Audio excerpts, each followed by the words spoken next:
In the beginning, when God created the heavens and the earth was a formless void, and darkness covered the face of the deep, while a wind from God swept over the face of the waters.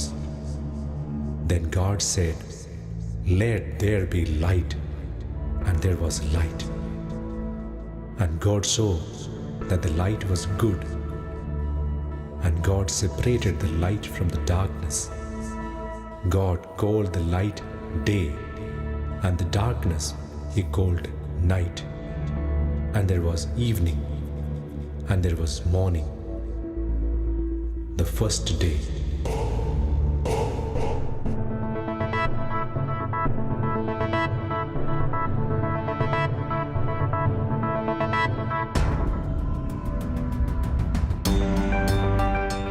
എക്കാലവും മനുഷ്യനെ വിസ്മയഭരിതമാക്കിയിട്ടുള്ള ഒന്നാണ് ആകാശക്കാഴ്ചകൾ. അനന്തതയിലേക്കുള്ള വാതിലായ ആകാശവീക്ഷണത്തിലൂടെ വലിയ തത്വചിന്തകൾ എന്നും രൂപം കൊണ്ടിട്ടുണ്ട്. സാധാരണ മനുഷ്യരുടെ കാര്യത്തിലും ഇത്തരം ആശയങ്ങൾ വിശാലമായ ആത്മീയ ചിന്തകൾക്ക് കാരണമായി മാറാറുണ്ട്. ഇന്നത്തെ ശാസ്ത്രത്തിൻ്റെ കണക്കുകൂട്ടലുകൾ അനുസരിച്ച് നമുക്ക് ചുറ്റുമുള്ള സൃഷ്ടപ്രപഞ്ചത്തിൻ്റെ വ്യാപ്തി മനുഷ്യസങ്കല്പങ്ങൾക്ക് പോലും അതീതമാണ്. നാം ഉൾപ്പെടുന്ന ക്ഷീരപഥം എന്ന ഗാലക്സിയിൽ മാത്രം 10,000 കോടി നക്ഷത്രങ്ങളുണ്ട്.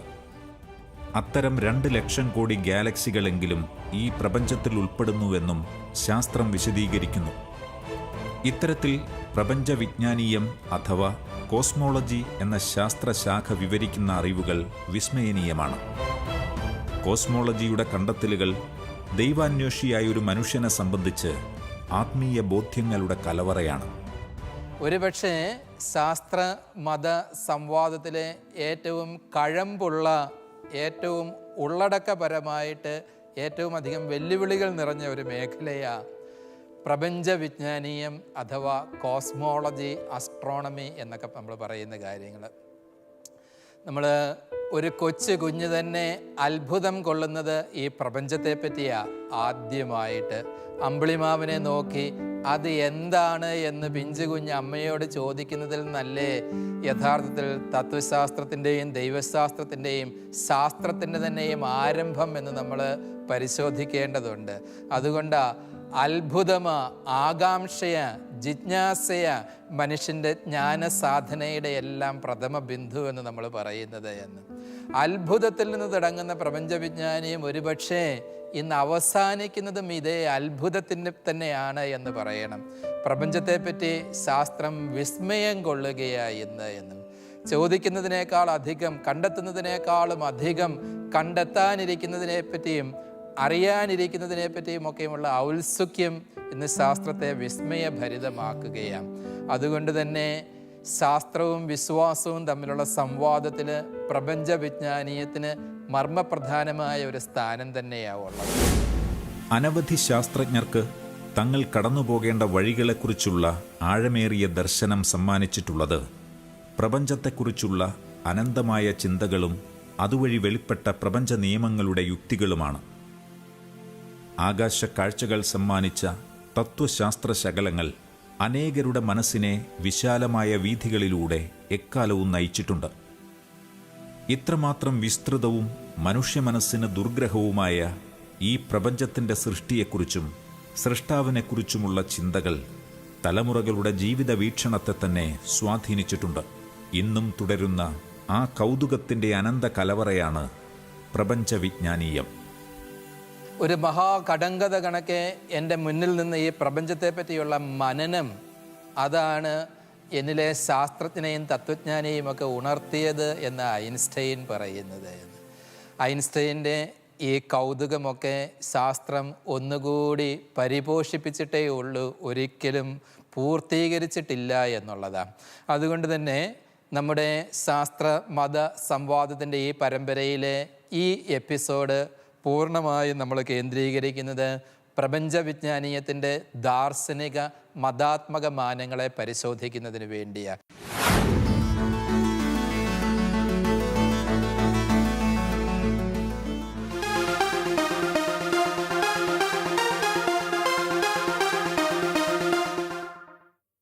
ലോകം എന്നർത്ഥമുള്ള കോസ്മോസ് എന്ന ഗ്രീക്ക് പദത്തിൽ നിന്നാണ് കോസ്മോളജി എന്ന പേര് ഉത്ഭവിച്ചിട്ടുള്ളത്. ഇംഗ്ലീഷിൽ കോസ്മോളജി എന്ന പദം ഉപയോഗിച്ചു തുടങ്ങിയത് 17-ാം നൂറ്റാണ്ട് മുതലാണെങ്കിലും ഈ ശാസ്ത്രശാഖയുടെ ചരിത്രം ആരംഭിക്കുന്നത് വളരെ മുൻപാണ്. ക്രിസ്തുവിന് മുൻപ് ജീവിച്ചിരുന്ന അരിസ്റ്റോട്ടിൽ പോലുള്ള ഗ്രീക്ക് തത്വചിന്തകരുടെ കാലം മുതൽ തത്വചിന്തയിൽ പ്രപഞ്ചവിജ്ഞാനീയം സ്ഥാനം പിടിച്ചിരുന്നു. BC 350-ൽ ഓൺ ദ ഹെവൻ എന്ന പേരിൽ അദ്ദേഹം എഴുതിയ പ്രബന്ധം ലോക ചരിത്രത്തിൽ തന്നെ ഏറ്റവും ശ്രദ്ധേയമായ ഒന്നാണ്. 16-ാം നൂറ്റാണ്ടിൽ കോപ്പർനിക്കസിന്റെ കണ്ടെത്തലുകൾ വെളിച്ചം കാണുന്നതുവരെയും അരിസ്റ്റോട്ടിലിന്റെ നിരീക്ഷണങ്ങൾ സ്വീകരിക്കപ്പെട്ടിരുന്നു. ഈ അടുത്ത കാലത്ത് തന്നെ ശാസ്ത്രവും ദൈവശാസ്ത്രവും തമ്മിൽ സമന്വയിപ്പിച്ചുകൊണ്ട് ഏറ്റവും നവീനങ്ങളായ പഠനങ്ങളൊക്കെ ഗ്രന്ഥരൂപേണ അവതരിപ്പിച്ചിരിക്കുന്ന ദൈവശാസ്ത്രജ്ഞനും ശാസ്ത്രജ്ഞനുമായ വ്യക്തിയാണ് ഫാദർ ജോസഫ് മാത്യു അച്ഛനെ ഈ പ്രപഞ്ചവിജ്ഞാനീയത്തിൻ്റെ ശാസ്ത്രീയ ദാർശനിക മാനങ്ങളെ അല്പമായി ഒന്ന് അവതരിപ്പിക്കുന്നതിന് വേണ്ടി നമ്മുടെ ഈ ചർച്ചയിലേക്ക് സ്വാഗതം ചെയ്യുകയാണ്. Father Joseph Mathew Capuchin, Louvain Catholic യൂണിവേഴ്സിറ്റിയിൽ നിന്ന് ഫിലോസഫിയിൽ ഡോക്ടറേറ്റ്. തൃശൂർ കാൽവരി ഫിലോസഫി കോളേജിൽ ദീർഘകാലമായി തത്വശാസ്ത്ര അധ്യാപകൻ. ഇന്ത്യയിലെ പ്രമുഖ മേജർ സെമിനാരികളിൽ വിസിറ്റിംഗ് പ്രൊഫസർ. ശാസ്ത്ര വിഷയങ്ങളിലും മതശാസ്ത്ര സംവാദ വിഷയങ്ങളിലും ഈടുറ്റ ഗ്രന്ഥങ്ങൾ രചിച്ചിട്ടുണ്ട്. കോസ്മോളജി അഥവാ പ്രപഞ്ചവിജ്ഞാനീയം അതൊരു പ്രത്യേക ശാസ്ത്ര ശാഖയാണ്. മറ്റ് ശാസ്ത്രങ്ങൾ പോലെയല്ല കോസ്മോളജി. എനിക്ക് തോന്നുന്നത് കോസ്മോളജിക്ക് ദൈവത്തിൻ്റെ നറുമണമുണ്ട്, ദൈവത്തിൻ്റെ സുഗന്ധമുള്ള ഒരു ശാസ്ത്ര ശാഖയാണ് കോസ്മോളജി. കാരണം അത് പ്രപഞ്ചത്തെപ്പറ്റി മുഴുവനുമാണ്. അതിൻ്റെ ഓബ്ജക്റ്റ് അല്ലെങ്കിൽ പഠിക്കുന്ന വസ്തു പ്രപഞ്ചം മുഴുവനാണ്. നമുക്ക് മറ്റു ശാസ്ത്രങ്ങളുണ്ട്, ജിയോളജിയുണ്ട്. പക്ഷേ ജിയോളജി ഭൂമിയെപ്പറ്റി മാത്രമാണ്. അതുമല്ലെങ്കിൽ ബയോളജി ഉണ്ട്, ബയോളജി ചെടികളെപ്പറ്റി മാത്രമാണ്. പക്ഷേ എല്ലാറ്റിനെയും പറ്റിയും പ്രപഞ്ചത്തെ മുഴുവനെ പറ്റിയും പഠിക്കുന്ന ശാസ്ത്രശാഖ അതാണ് കോസ്മോളജി. ഇനി നമുക്കറിയാം, പ്രപഞ്ചത്തിൻ്റെ ഏത് കാര്യത്തെപ്പറ്റിയും ചിന്തിക്കുന്ന ഒരു വ്യക്തിയുടെ മനസ്സ് അവസാനം ദൈവത്തിലേക്ക് ചെല്ലുന്നുണ്ട്. നിസ്സാരമായിട്ട് നമ്മൾ എവിടെയെങ്കിലും ഒരു കടൽത്തീരത്ത് പോയി സായന സൂര്യനെ വീക്ഷിക്കുക. നമ്മുടെ മുന്നിലെ കടലുണ്ട്, അനന്തമായ കടൽ, ചക്രവാളമുണ്ട്, സൂര്യനുണ്ട്. ഇതെല്ലാം നമ്മുടെ മനസ്സിനെ ദൈവത്തിലേക്ക് ഉയർത്തുകയാണ് ചെയ്യുന്നത്. അതുപോലെ തന്നെ തെളിവുള്ള ഒരു രാത്രിയിൽ ആകാശത്തിലേക്ക് നോക്കുക, നക്ഷത്രങ്ങൾ, വളരെയധികം നക്ഷത്രങ്ങൾ. നമ്മൾ പലപ്പോഴും ചിന്തിച്ചു പോവും, എങ്ങനെ ഇതെല്ലാം ഉണ്ടായി. പക്ഷേ ഇതൊക്കെയാണെങ്കിൽ നമ്മളെ സംബന്ധിച്ചിടത്തോളം പ്രപഞ്ചമെന്ന് പറയുന്നത് വളരെ ചുരുങ്ങിയതാണ്. ഭൂമി നമുക്കറിയാം, ചന്ദ്രനറിയാം, സൂര്യനറിയാം, പിന്നെ കുറച്ച് നക്ഷത്രങ്ങളും. ഇതൊന്നുമല്ല പ്രപഞ്ചമെന്ന് പറയുന്നത്. ഇവയെല്ലാം പ്രപഞ്ചത്തിൻ്റെ വളരെ ചെറിയ ഒരു അംശം മാത്രമേ ആകുന്നുള്ളൂ. 20-ാം നൂറ്റാണ്ടിലെ ഭൗതിക ശാസ്ത്രത്തിൽ സംഭവിച്ച വിപ്ലവമായിരുന്നു ഐൻസ്റ്റീൻ അവതരിപ്പിച്ച ആപേക്ഷികതാ സിദ്ധാന്തം. ആപേക്ഷികതാ സിദ്ധാന്തം പ്രപഞ്ചവിജ്ഞാന സംബന്ധമായ ചില ചോദ്യങ്ങൾക്കും പ്രപഞ്ചത്തെക്കുറിച്ചുള്ള അടിസ്ഥാന സംശയങ്ങൾക്കും ഉത്തരം നൽകി. ഒരുപക്ഷെ ആപേക്ഷികതാ സിദ്ധാന്തം അവതരിപ്പിക്കപ്പെട്ട 20-ാം നൂറ്റാണ്ടിൻ്റെ ആദ്യ പതിറ്റാണ്ടുകൾ മുതലാണ് പ്രപഞ്ച നിയമങ്ങളെയും പ്രപഞ്ചത്തിൻ്റെ അടിസ്ഥാന സ്വഭാവങ്ങളെയും കുറിച്ചുള്ള വ്യക്തമായ ശാസ്ത്രീയ വിശദീകരണങ്ങൾ ലഭിച്ചു തുടങ്ങിയത്. ന്യൂട്ടൺ വിശദീകരിച്ചിരുന്ന പ്രപഞ്ച നിയമങ്ങളിൽ നിന്ന് വ്യത്യസ്തമായ ചില ആശയങ്ങളുമായി ഐൻസ്റ്റീൻ കടന്നു വന്നപ്പോൾ ശാസ്ത്രലോകത്തിന് മുന്നിൽ പ്രപഞ്ചം കൂടുതൽ മിഴിവാർജിച്ചു. തുടർന്ന് പ്രപഞ്ചോൽപത്തിയുമായി ബന്ധപ്പെട്ട തിയറികളിൽ ഏറ്റവും ശ്രദ്ധേയമായി മാറിയ ബിഗ് ബാങ് തിയറിയും അവതരിപ്പിക്കപ്പെട്ടത് ഐൻസ്റ്റീൻ്റെ സിദ്ധാന്തങ്ങളുടെ പിന്നാലെയാണ്. പ്രപഞ്ചത്തിൻ്റെ ദൈവിക രഹസ്യങ്ങൾ അങ്ങനെ ചുരുളഴിയുകയായിരുന്നു. ഫിസിക്സിലെ കാര്യങ്ങൾ മനസ്സിലാക്കാൻ ചില അടിസ്ഥാനപരമായ ആശയങ്ങളുണ്ട്. ആ ആശയങ്ങൾ പ്രധാനമായും 4ആണ്: സ്പേസ്, ടൈം, മോഷൻ, മാറ്റർ. ഈ ആശയങ്ങൾ ആദ്യമായിട്ട് പ്രൊപ്പോസ് ചെയ്തത് അരിസ്റ്റോട്ടലാണ്. പിന്നെ അത് ഡെവലപ്പ് ചെയ്തത് ന്യൂട്ടനാണ്. ന്യൂട്ടൻ്റെ ഫിസിക്സിൻ്റെ പ്രധാനപ്പെട്ട ഈ 4 ആശയങ്ങൾ: സ്പേസ് ഉണ്ട്, ടൈമുണ്ട്, മാറ്ററുണ്ട്, മോഷനുണ്ട്. അതിൻ്റെ കൂടെയുള്ളത് ഗ്രാവിറ്റി അല്ലെങ്കിൽ ഗുരുത്വാകർഷണം.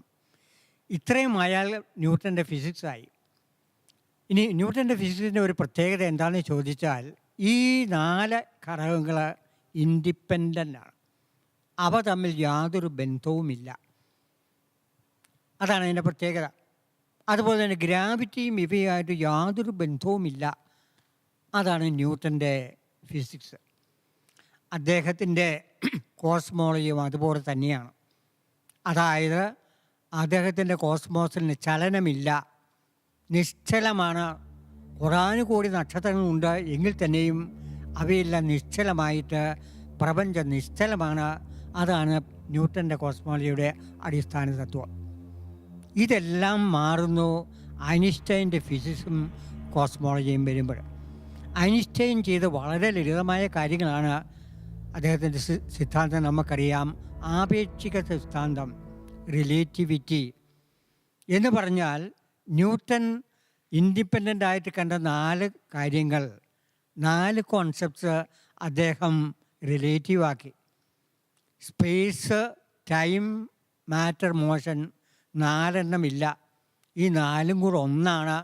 യഥാർത്ഥത്തിൽ അതുമാത്രമേ ഐൻസ്റ്റൈൻ ചെയ്തുള്ളൂ. തൻ്റെ സ്പെഷ്യൽ തിയറി ഓഫ് റിലേറ്റിവിറ്റിയിൽ അദ്ദേഹം ചെയ്തത് സ്പേസിനെയും ടൈം കൂടെ ഒന്നാക്കി, സ്പേസ് ടൈം ആക്കി. അതൊരു വശം. ഇനിയും വേറെ കിടക്കുന്നത് മോഷനുണ്ട്, മാറ്ററുണ്ട്, ഗ്രാവിറ്റിയുണ്ട്.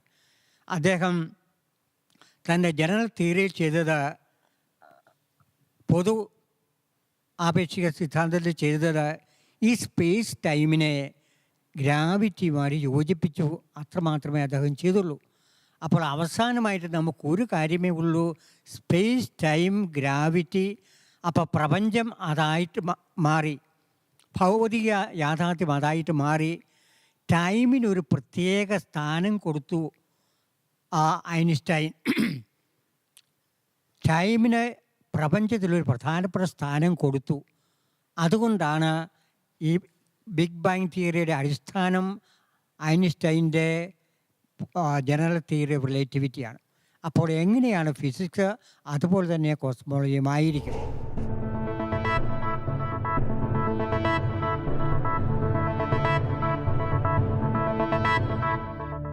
ഐൻസ്റ്റീൻ്റെ ആപേക്ഷികതാ സിദ്ധാന്തത്തിൻ്റെ ചുവട് പിടിച്ച് നടന്ന പഠനങ്ങൾ മഹാവിസ്ഫോടന സിദ്ധാന്തത്തിലേക്ക് എത്തിച്ചേർന്നതിന് പിന്നിൽ അനവധി ശാസ്ത്രജ്ഞരുടെ സംഭാവനകളുണ്ട്.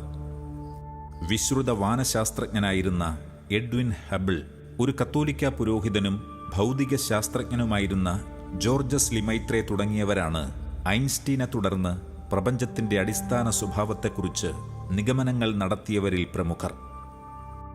1920കളിൽ ലിമൈത്രയാണ് ആദ്യമായി പ്രപഞ്ചം വികസിച്ചുകൊണ്ടിരിക്കുകയാണ് എന്ന ആശയം അവതരിപ്പിച്ചത്. അദ്ദേഹത്തിൻ്റെ ആശയത്തെ പരിഹസിച്ചുകൊണ്ട് ഫ്രെഡ് ഹോയൽ വിശേഷിപ്പിച്ച പേരാണ് ബിഗ് ബാങ് തിയറി എന്ന വാക്ക്. എന്നാൽ പിന്നീട് കൂടുതൽ തെളിവുകൾ ലഭിച്ചതോടെ മഹാവിസ്ഫോടനം എന്ന ആശയം പരക്കെ അംഗീകരിക്കപ്പെടുകയായിരുന്നു.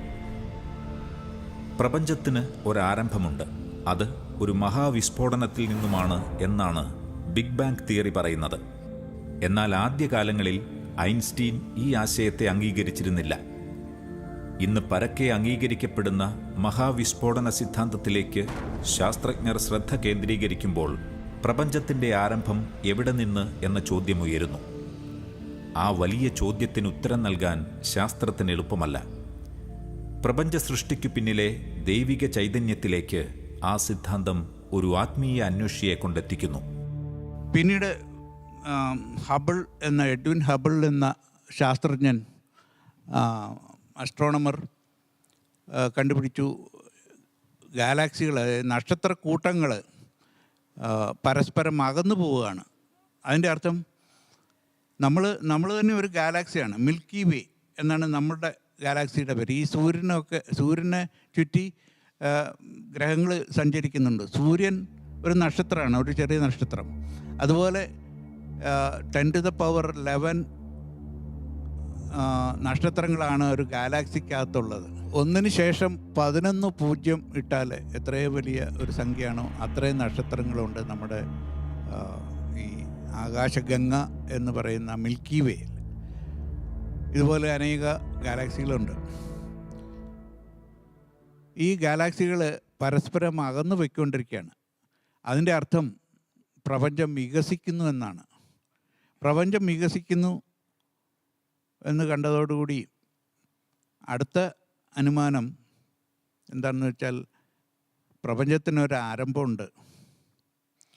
ആ ആരംഭം എങ്ങനെയായിരുന്നു എന്ന് ഒരു ബെൽജിയൻ വൈദികനായിരുന്ന ലെമൈത്രെ എന്ന ഭൗതികശാസ്ത്രജ്ഞനാണ് തൻ്റെ PhD പ്രബന്ധത്തിൽ വിശദമായിട്ട് ആദ്യം വിശദീകരിച്ചത്.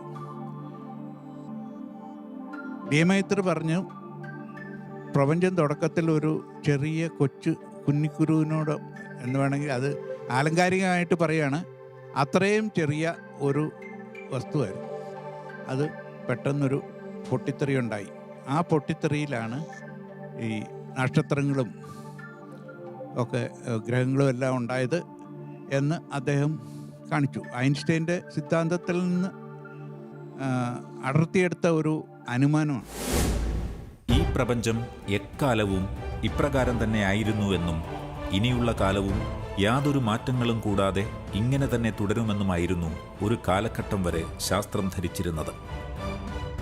അതിനാൽ തന്നെ ലിമൈത്രയുടെയും എഡ്വിൻ ഹെബ്ലിൻ്റെയും കണ്ടെത്തലുകൾ വിപ്ലവകരമായി മാറി. ഈ പ്രപഞ്ചം വികസിച്ചുകൊണ്ടിരിക്കുന്നെങ്കിൽ അതിനു മുമ്പ് എല്ലാം ഒന്നായിരുന്ന ഒരു കാലം ഉണ്ടായേ തീരൂ എന്ന നിഗമനമാണ് മഹാവിസ്ഫോടന സിദ്ധാന്തത്തിലേക്ക് ശാസ്ത്രീയ ചിന്തകരെ എത്തിച്ചത്. അതിനുപോദ്ബലകമായ ചില കണ്ടെത്തലുകൾ പിൽക്കാലത്ത് പലപ്പോഴായി ഉണ്ടായി. ദൈവം പ്രപഞ്ചത്തെ സൃഷ്ടിച്ചു എന്ന് വിശ്വസിക്കുന്ന പക്ഷം പ്രപഞ്ചത്തിനൊരാരംഭം കൂടിയേ തീരൂ എന്നുള്ളതിനാൽ ബിഗ് ബാങ് തിയറി ദൈവവിശ്വാസത്തിനു വിരുദ്ധമല്ല എന്നതാണ് വാസ്തവം. ഈ പൊട്ടിത്തെറി സിദ്ധാന്തം, മഹാസ്ഫോടനം എന്നാണ് പറയുന്നത്, ബിഗ് ബാങ്, ആ സിദ്ധാന്തത്തിന് അനുകൂലമായ പരീക്ഷണപരമായ കണ്ടെത്തലുകൾ പിന്നീട് വന്നു. അതിൽ പ്രധാനപ്പെട്ട ഒരു വർഷത്തെക്കുറിച്ച് മാത്രം ഞാൻ സൂചിപ്പിക്കാം.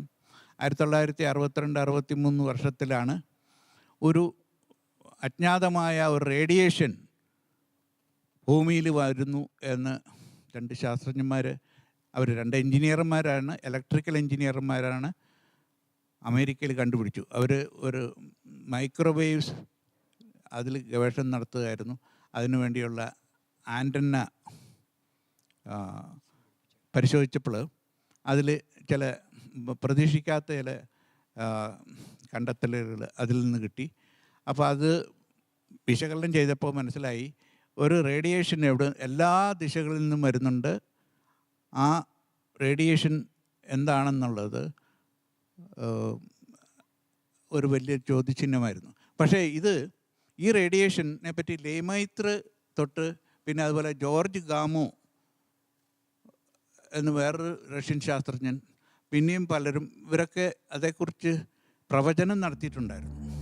ബിഗ് ബാങ്ങിലാണ് പ്രപഞ്ചം ഉണ്ടായതെങ്കിൽ ആദ്യം പദാർത്ഥവും പ്രകാശവും എല്ലാം ഒരുമിച്ച് പദാർത്ഥത്തിൻ്റെ പിടിയിലായിരുന്നു പ്രകാശം. അതായത് പ്രകാശത്തിന് പ്രസരിക്കാൻ കഴിവില്ലായിരുന്നു.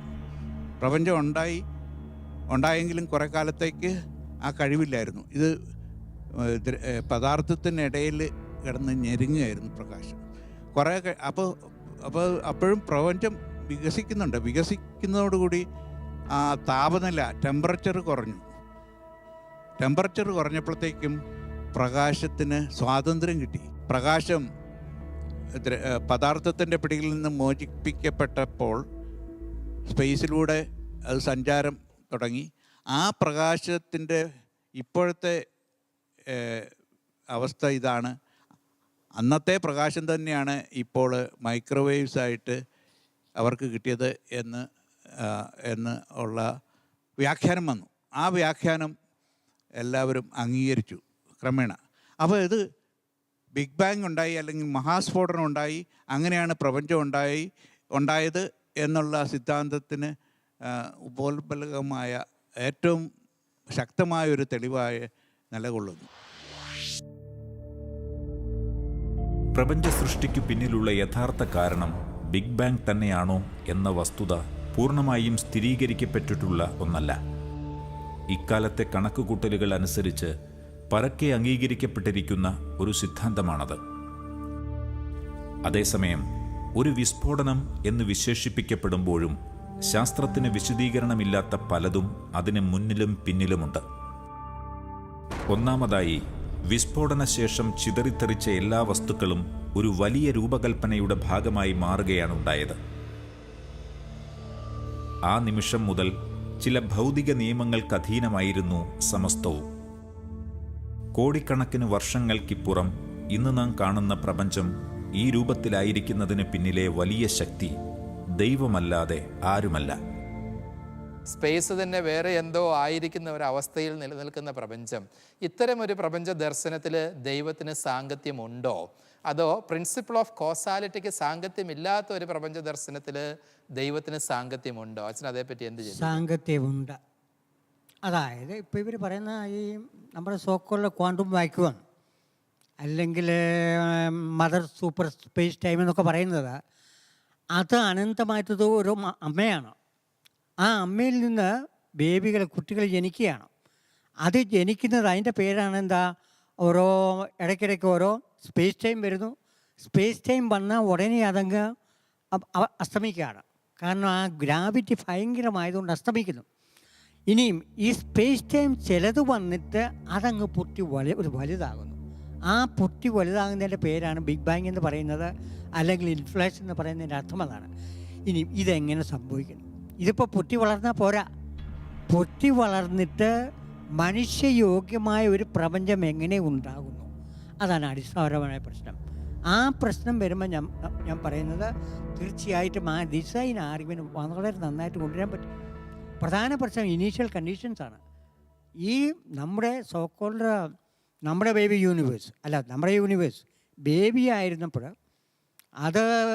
അത് പൊട്ടി മുളച്ചപ്പോൾ ഉണ്ടായിരുന്ന ഇനീഷ്യൽ കണ്ടീഷൻ എങ്ങനെയാണ്? നമ്മൾ പറയും, ഉദാഹരണം പറയും, നമുക്ക് ഒരു അമിട്ട് പൊട്ടിക്കുന്ന കാര്യം നമുക്കറിയാം, അല്ലെങ്കിൽ ആറ്റം ബോംബ് പൊട്ടി. അമിട്ട് പൊട്ടിയാൽ പിന്നെ ആ അമിറ്റിൻ്റെ പരിപാടി കഴിഞ്ഞ് പിന്നെ അതിൽ നിന്ന് കംപ്ലീറ്റ് ഡിസോർഡറാണ്. അതിൽ നിന്ന് നമുക്കൊന്നും ഉണ്ടാക്കാൻ പറ്റില്ല. ആറ്റം ബോംബ് പൊട്ടിയാലും പൊട്ടിക്കഴിഞ്ഞാൽ പിന്നെ മുഴുവൻ നാശമാണ്. പക്ഷേ ഈ പൊട്ടലിൻ്റെ പ്രത്യേകത, ഈ മഹാവിസ്ഫോടന പ്രത്യേകത എന്താണെന്ന് ചോദിച്ചാൽ, ഇത് കഴിഞ്ഞിട്ട് മുഴുവൻ ഓർഡറാണ് വരുന്നത്. അപ്പോൾ ഇതൊരു ഭയങ്കര സോക്കോളുടെ ഡിസോർഡർ തുടങ്ങിയിട്ട് മുഴുവൻ ഓർഡറാണ്. ഗാലക്സികൾ വരുന്നു, നക്ഷത്രങ്ങൾ വരുന്നു, അവസാനം സൗരയൂഥം വരുന്നു, വന്നിട്ട് അവസാനം ഭൂമി, മനുഷ്യൻ. അപ്പോൾ ഇതൊരു ഭയങ്കര ഡിസൈൻ. അപ്പോൾ നമുക്ക് പറയാവുന്നത് എന്താണെന്ന് ചോദിച്ചാൽ, വളരെ തേയിസ്റ്റിക്കായിട്ട് കൊണ്ടുവരാവുന്ന ഒരു ആർഗ്യുമെൻറ്റ് ഈ രണ്ട് കാര്യങ്ങൾ. ഒന്നാമത് ഇനീഷ്യൽ കണ്ടീഷൻ പോരാ, രണ്ടാമത്തെ കാര്യം ഫിസിക്കൽ ലോസ്. ഈ ഫിസിക്കൽ ലോസ് ഇവിടെ ഒന്നും വന്നു. എന്തുകൊണ്ട് ഈ ഓർഡർ വരുന്നു എന്നുള്ളത് ഒരു ശാസ്ത്രത്തിന് മാത്രം കൈകാര്യം ചെയ്യാവുന്ന ഒരു പ്രശ്നമല്ല. ഇതിൽ ഫിലോസഫി ഉണ്ട്, തിയോളജി ഉണ്ട്, ഗണിതമുണ്ട്, എല്ലാം അടങ്ങിയതാണ്. ഈ ഓർഡറിൻ്റെ സോഴ്സ് അല്ലെങ്കിൽ സ്രോതസ് എവിടെയാണെന്നുള്ളത്. പ്രപഞ്ചത്തിൻ്റെ ഘടന, ആർക്കിടെക്ചർ നോക്കുകയാണെങ്കിൽ വളരെ അത്ഭുതകരമായ വിധത്തിലൊരു സംവിധാനമുണ്ട്. ഫണ്ടമെൻ്റൽ കോൺസ്റ്റൻസ്, മൗലികമായ ചില സ്ഥിരാങ്കങ്ങൾ, അതിൻ്റെ മൂല്യം 0.001 മാറിയാൽ ഈ ഭൂമിയും അതിൽ അതിൽ ജീവജാലങ്ങളും മനുഷ്യനും ഒന്നും ഉണ്ടാവില്ല എന്ന് പറഞ്ഞു. അതൊക്കെ ശരിയാണ്. പിന്നെ ഈ നിയമങ്ങൾ, നമ്മൾ ഈ ശാസ്ത്രം ചർച്ച ചെയ്യുന്നത് നിയമങ്ങളുടെ അടിസ്ഥാനത്തിലാണ്. പണ്ടേ ഉള്ള നിയമങ്ങൾ തന്നെ നമ്മളിപ്പോൾ കണ്ടുപിടിക്കുന്നതേ ഉള്ളൂ. എവിടെ നിന്ന് ഈ നിയമങ്ങൾ ഇത്ര കൃതകൃത്യതയോട് വന്നു? അത്യത്ഭുതകരമായ സംവിധാനമാണ് പ്രപഞ്ചം, അത്ഭുതമാണ് പ്രപഞ്ചം എന്നുള്ള സമഗ്ര സമാഹാരത്തിലാണ് ബാബു ജോസഫ് സാർ എത്തിച്ചേർന്നിരിക്കുന്നത്. സാറ് ഊർജ വിസ്മയങ്ങളെപ്പറ്റി പറഞ്ഞപ്പോൾ ഞാൻ സഭാപിതാവായ നിസായിലെ ഗ്രിഗറിയുടെ ഒരു പ്രഖ്യാപനം ഓർക്കുകയായിരുന്നു. Matter is the energy of God. പദാർത്ഥം എന്നത് പറയുന്നത് തന്നെ ദൈവത്തിൻ്റെ ഊർജമാണ്. ശാസ്ത്രീയമായ ഒരു ജ്ഞാനവും വെച്ചുകൊണ്ട് അദ്ദേഹം നടത്തിയിരിക്കുന്ന പ്രസ്താവനയല്ല. ഒരുപക്ഷെ നമ്മുടെ വിജ്ഞാനമൊക്കെ വളരുന്നതിനനുസരിച്ച് ദൈവത്തിൻ്റെ പ്രവൃത്തി രീതിശാസ്ത്രത്തിന് ചില ആഖ്യാനങ്ങൾ നമുക്ക് പ്രപഞ്ചവിജ്ഞാനീയത്തിൽ നിന്നൊക്കെ ലഭിക്കുകയാണ് എന്ന് തോന്നുകയാണ്.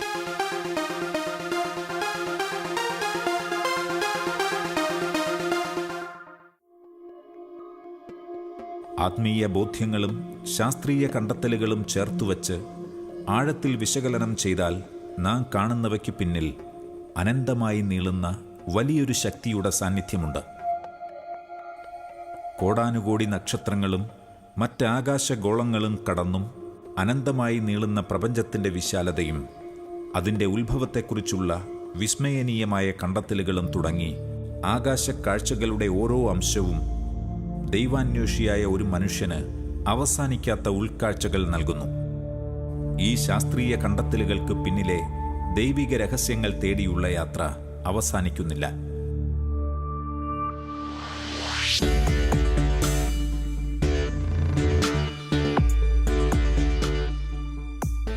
നൂറ്റാണ്ടുകളിലൂടെ ശാസ്ത്രത്തിൻ്റെ ഭാഗതയെ നിർണയിച്ചു പോന്നിരുന്ന ശാസ്ത്രകാരന്മാരുടെ വ്യക്തിഗതമായ മതവിശ്വാസം, ഈശ്വര ദർശനം എന്തായിരുന്നുവെന്ന് അറിഞ്ഞിരിക്കേണ്ടത് ആവശ്യമാണ്. ആ രീതിയിൽ നോക്കുമ്പോൾ വളരെ സമ്പന്നമായ ഒരു ചരിത്രമാണ് നമ്മൾ പ്രമുഖരായ ശാസ്ത്രജ്ഞരിൽ നിന്ന് നമുക്ക് ലഭിക്കുന്നത് എന്ന് പറയുന്നത്. ശാസ്ത്രം അങ്ങനെ വളർന്നുകൊണ്ടിരിക്കുന്നു. ശാസ്ത്രം വളരുന്തോറും നാം ആ ശാസ്ത്രത്തിന് അതീതമായി നിൽക്കുന്ന ശക്തികളിലേക്ക് കൂടുതൽ കൂടുതൽ അടുക്കുന്നു. നാം ഉയരുന്തോറും ഈ പ്രപഞ്ചത്തിൻ്റെ യൂണിറ്റി, പ്രപഞ്ചമായിട്ടുള്ള പ്രപഞ്ചത്തിൻ്റെ സാരാംശം നമ്മൾ കൂടുതൽ മനസ്സിലാക്കും. ഇലൈൻ്റെ ഗവേഷണത്തിൽ നിന്ന് മനസ്സിലാകുന്നു, more than 50% of scientist in India, Italy, Taiwan and Turkey self identify as religious. മനുഷ്യന് മാത്രമല്ല പ്രപഞ്ചത്തിന് വരെ ഒരു ആത്മാവ് ഉണ്ട് എന്ന് വിശ്വസിക്കുന്ന ഒരു ശാസ്ത്രജ്ഞനായിരുന്നു ആർത്തർ എഡിങ്ടൺ.